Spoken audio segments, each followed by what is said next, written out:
Hey dear students, welcome to the class of chemistry.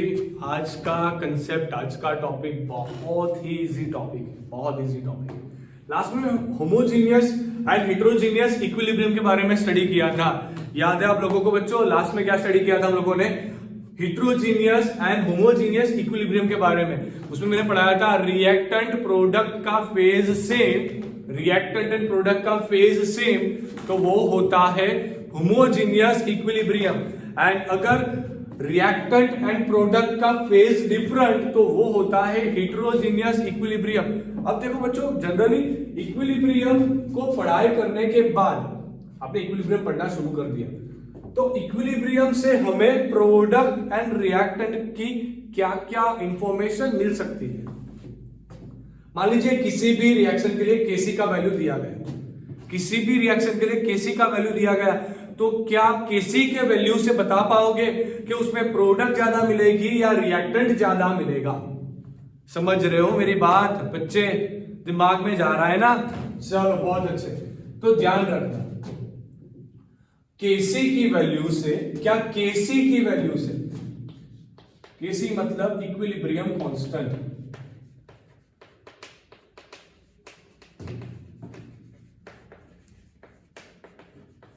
क्या मेरे प्यारे बच्चों केसी की वैल्यू से आप, क्या इक्विलिब्रियम कांस्टेंट की वैल्यू से आप रिएक्शन में प्रोडक्ट ज्यादा आएगी कि रिएक्टेंट ज्यादा बचेगा वो बता पाओगे? तो वही समझना है आज के सेशन में। ओके, तो सेशन का नाम रखो to know amount of reactant and product after the reaction by using equilibrium constant. Okay, चलो शुरुआत करते हैं बच्चों। अगर मान लीजिए केसी का जो वैल्यू है ना वो बहुत ज्यादा हाई है, KC is very high, greater than 10⁻³ KC का वैल्यू कितना है? 10⁻³ से ज्यादा, तो उस केस में आपको बच्चों प्रोडक्ट ज्यादा मिलेगी। प्रोडक्ट विल बी मोर, बहुत ज्यादा प्रोडक्ट मिलेगी। एक मेरे पास इक्वेशन है बच्चों, H2 गैस लिया, O2 के साथ रिएक्शन लगवाया तब जाके बिस्लेरी बना, पानी बना, H2O 300 केल्विन पे ये मैंने काम करवाया था। ओके, बैलेंस करवाना है, इसे बैलेंस कर दिया, चलो बहुत ही अच्छे। तो इसके लिए जो केसी का वैल्यू होता है जनरली वो नियरली 3 to 10⁻47 समथिंग होता है, इतना होता है नियरली। ये अप्रोक्स वैल्यू है बच्चों, इससे परफेक्ट डेटा बुक में आपको मिलेगा। ये अप्रोक्स वैल्यू है, बुक में आपको परफेक्ट डेटा मिलेगा। तो ध्यान से देखो, केसी का जो वैल्यू है वो 10⁻³ से तो बहुत ज्यादा है। मतलब कि एक बात क्लियर है कि अगर केसी का वैल्यू 10⁻³ से ज्यादा होगा तो प्रोडक्ट प्रीडोमिनेट करेगा। अब कंफ्यूजन स्टार्ट हुआ, प्रीडोमिनेट का मतलब क्या होता है? प्रोडक्ट ज्यादा मिलेगा, बात खत्म। उतना ही बताना चाह रहा हूं मैं आप लोगों को। एक दूसरा रिएक्शन बता रहा हूं जहां पे केसी का वैल्यू बहुत हाई होता है। H2 reaction with Cl2 gas, उससे मैंने बनाया बच्चों यहां पे 2HCl गैस। तो इस केस में भी केसी जो होता है वो बहुत ज्यादा हाई होता है। HCl का मतलब कि प्रोडक्ट का कॉन्सेंट्रेशन आपको कैसा मिलेगा बच्चों? हाई, बहुत ही ज्यादा मिलेगा।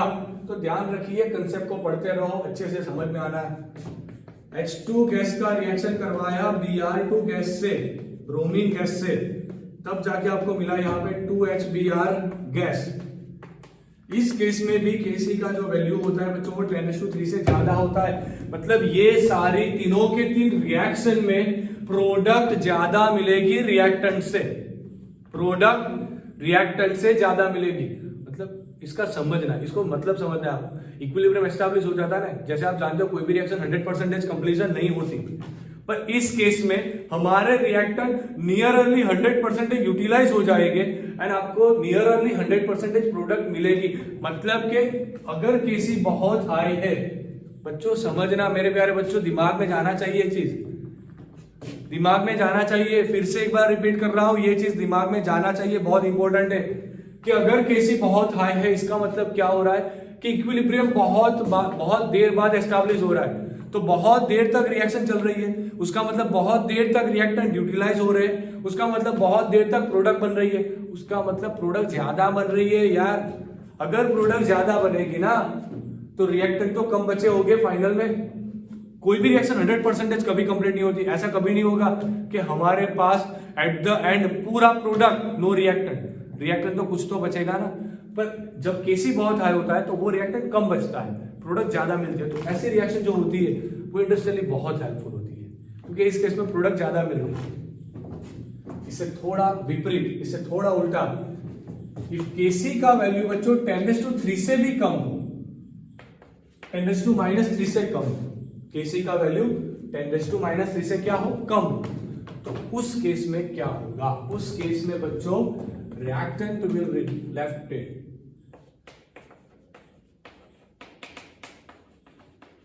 will remain more। वैसे केस में रिएक्टेंट्स ज्यादा बचेंगे।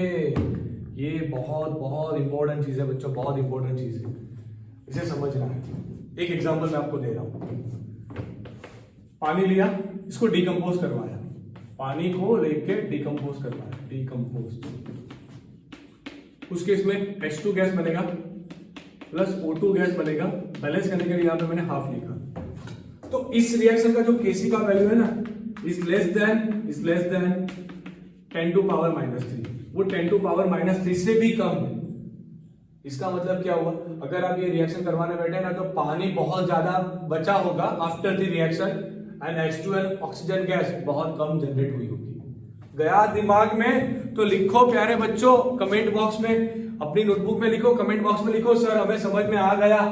गई बात दिमाग में? देख बाबा, ये बहुत इजी कंसेप्ट है। अगर आपने अच्छे से देखा ना तो मेरा गारंटी है कि बहुत क्लियर हो जाएगा कंसेप्ट आपको। फिर से एक बार पूरा कंसेप्ट समझा रहा हूं, तो ध्यान से देखिए मेरे प्यारे बच्चों, मेरे प्यारे दोस्तों। H2 को लिया, उसको डिकम्पोज करवाया तो H2 गैस मिला, O2 गैस मिला। अब ये सारी रिएक्शन चल रही थी, पर मैंने केसी का वैल्यू निकाला, वो तो 10⁻³ से भी कम था। क्या मालूम हुआ इससे? इससे एक ही चीज मालूम हुई ना। क्या मालूम हुआ? इससे एक चीज मालूम हुई कि भैया ये रिएक्शन जब कंप्लीट होगा ना तब जाके H2 ज्यादा बचा होगा, H2 and O2 gas come generate हुआ होगा। बात खत्म। वैसा ही अगर आप N2O4 ले लो, उसका डिकम्पोजिशन करवाओ तो उस केस में भी यही होता है। अब मान लीजिए कि आपका केसी का वैल्यू है वो 10⁻³ से 10⁻³ के बीच आ रहा है। केसी का वैल्यू इस रेंज में आ रहा है, तो उस केस में क्या होगा? इक्विलिब्रियम एस्टैब्लिश होने के बाद उस केस में बच्चों समझना मेरे प्यारे बच्चों, अगर केसी का वैल्यू 10⁻³ से 10⁻³ के बीच आ रहा हो, उस केस में इक्विलिब्रियम एस्टैब्लिश होने के बाद रिएक्टेंट का कॉन्सेंट्रेशन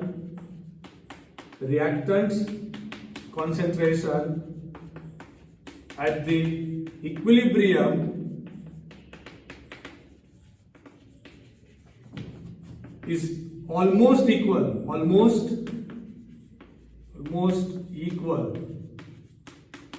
to product concentration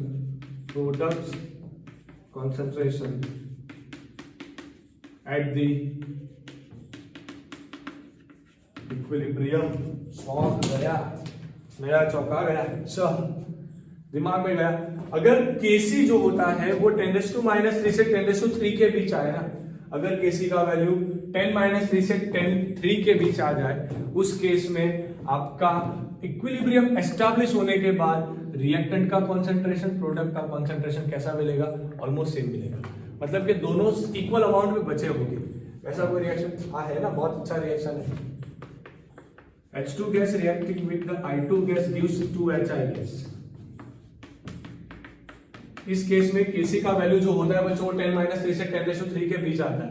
मतलब अगर इक्विलिब्रियम एस्टैब्लिश हो गया तो इक्विलिब्रियम एस्टैब्लिश होने के बाद H2 एंड I2 जितने अनरिएक्टेड बचे होंगे उतना ही शायद प्रोडक्ट भी जनरेट हुआ होगा। इसका मतलब ये हुआ कि इक्विलिब्रियम कांस्टेंट की वैल्यू देखकर भी आप प्रोडक्ट ज्यादा होगा कि रिएक्टेंट ज्यादा होगा वो बता पाओगे। क्लियर? अब दूसरा कोई है ऐसा कि जिसे देख के या फिर जिसकी वैल्यूज को फाइंड करके हम रिएक्टेंट या प्रोडक्ट का कॉन्सेंट्रेशन बता पाए, तो एक नया कंसेप्ट आता है बच्चों, उसे बोला जाता है रिएक्शन क्वोशिएंट। रिएक्शन क्वोशिएंट, ये रिएक्शन क्वोशिएंट क्या चीज है? इसका सिंबल जो होता है वो है क्यू, कैपिटल क्यू। बहुत बार जो बच्चे होते हैं ना, वो यहाँ पे कंफ्यूजन क्रिएट करते हैं। कुछ कंफ्यूजन क्रिएट नहीं करना, सिर्फ और सिर्फ मेरे कंसेप्ट को फॉलो करते जाओ। अगर कंसेप्ट को फॉलो कर दिया ना तो बहुत क्लियरली सारी चीज रेडी हो जाएगी। इसे मैंने सिंबल दिया QC को, चलो एस गिवन इन एनसीईआरटी में जो सिंबल दिया है वही सिंबल मैंने यूज किया, इसको सिंबल दिया QC का। अब देखो कोई एक रिएक्शन ले लो, कौन सा वाला ले लो reaction, N2 + 3H2 gives 2NH3। ये भी गैस, ये भी गैस, ये भी गैस। इसके लिए इक्विलिब्रियम कांस्टेंट कैसे लिखोगे? तो देखो कैसे लिखेंगे हम इक्विलिब्रियम कांस्टेंट। उसको लिखने का टेक्निक होता है Kc। Kc is equal to product का concentration raise to stoichiometric coefficient of product is equal to 2। उसके बाद रिएक्टेंट का कॉन्सेंट्रेशन, उसको स्टोइकियोमेट्री रेज़ टू 1। हाइड्रोजन का कॉन्सेंट्रेशन रेज़ टू स्टोइकियोमेट्री 3। पर इक्विलिब्रियम कॉन्सेंट्रेशन में देखो फिर से इक्विलिब्रियम कांस्टेंट लिखने की ये टेक्निक होती है ना, इसे क्या बोलते हो आप? इसे बोलते हो concentration of ammonia. Concentration of ammonia at equilibrium, ये बहुत इंपॉर्टेंट चीज है बच्चों, इसे ध्यान से देखो। एट इक्विलिब्रियम आप जब भी Kc कैलकुलेट करते हो, जो वैल्यू लिखते हो बच्चों, ये जो वैल्यूज अमोनिया का कॉन्सेंट्रेशन या नाइट्रोजन का कॉन्सेंट्रेशन या हाइड्रोजन का कॉन्सेंट्रेशन, पर वो सारे concentration at the time of equilibrium, मतलब अब जब इक्विलिब्रियम एस्टैब्लिश हो चुका था उसके बाद के ये कॉन्सेंट्रेशंस के वैल्यू होते हैं, ये ध्यान रखना। पर जो QC लिखा जाता है वो भी यही तरीके से लिखा जाता है, NH3⁻², N2⁻1, H2⁻3। पर यहां पे मेरे प्यारे बच्चों ये जो कॉन्सेंट्रेशन है वो एंटायर रेंज का कॉन्सेंट्रेशन है, एंटायर रेंज कॉन्सेंट्रेशन। अब ये क्या चीज होती है? आपने जब रिएक्शन शुरू किया ना, तब जो अमोनिया का कॉन्सेंट्रेशन था वो भी आपको लिखना है तो लिखो। आपने जब 2 घंटे बाद देखा तो 2 घंटे बाद जो अमोनिया का कॉन्सेंट्रेशन है वो लिखना है तो वो लिखो। मतलब आपको जो ठीक लग रहा है बच्चों वो कॉन्सेंट्रेशन आप लिखो, पर यहां पे सिर्फ और सिर्फ इक्विलिब्रियम के टाइम वाला कॉन्सेंट्रेशन लिखो। ये चीज कोई नहीं समझाता कि Kc एंड QC में एक ही डिफरेंस होता है।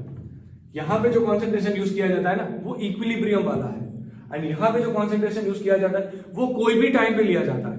इसका मतलब ये हुआ कि आप QC के वैल्यू से रिएक्शन का किस तरफ जाएगा उसका कुछ ना कुछ तो आइडेंटिफाइंग लगा पाओगे। चलो देखते हैं, बहुत शॉर्ट में बहुत अच्छे तरीके से बहुत क्लियर पॉइंट टू पॉइंट समझा रहा हूं, तो उसे फोकस करो। इफ QC का वैल्यू कम हुआ, किससे? Kc से। Kc बहुत ज्यादा हाई है, मतलब इक्विलिब्रियम एस्टैब्लिश होने वाला टाइम बहुत ज्यादा है। अगर आपका QC का वैल्यू कम हुआ ना, उस केस में आपको प्रोडक्ट ज्यादा मिलेंगे, प्रोडक्ट विल बी मोर।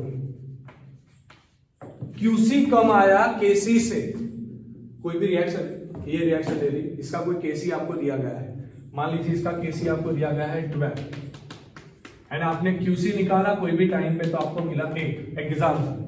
इसका मतलब ये हो गया QC का वैल्यू 8 आया, इसका मतलब ये है बच्चों वो Kc से कम है, मतलब इक्विलिब्रियम एस्टैब्लिश होना बहुत बाकी है, अभी रिएक्शन कंप्लीट हो सकती है, प्रोडक्ट ज्यादा आ सकते हैं। इसका मतलब QC से Kc ज्यादा, प्रोडक्ट ज्यादा। QC से Kc कम, QC ज्यादा Kc कम, तो रिएक्टेंट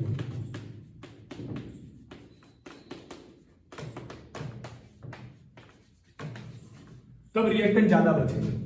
मतलब मान लीजिए कोई भी रिएक्शन था, उसके लिए Kc का वैल्यू 3 था, QC निकाला, QC आया 14, क्यूसी बहुत ज्यादा हाई आ रहा है, इसका मतलब ये होगा कि आपके रिएक्शन में रिएक्टेंट ज्यादा बचेंगे, प्रोडक्ट कम होगी। प्रोडक्ट कैसी आएगी? कम आएगी। ये जनरली यही चीज है यार।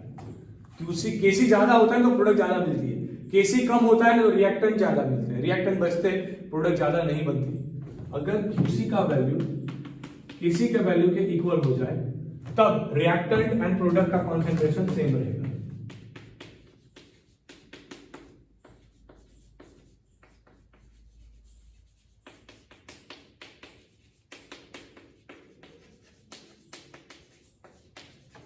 बस तो ये चीज पढ़नी थी आज के सेशन में, गया दिमाग में। केसी क्यूसी से, रिएक्शन कोएफिशिएंट से अब कैसे रिएक्शन हो पाएगी, कब प्रोडक्ट ज्यादा मिलेंगे, कब रिएक्टेंट ज्यादा मिलेंगे, वो आइडेंटिफाई कर पाओगे। समझ आया? अगर समझ में आया ना तो लाइक लगाना, कमेंट करना, अच्छा लिखना, okay, and don't forget to share this lecture. Thank you dear student for watching this video. कल फिर मिलेंगे नए सेशन के साथ, तब तक के लिए बस thank you. Take a screenshot and don't forget to write this in your notebook. Okay, bye bye.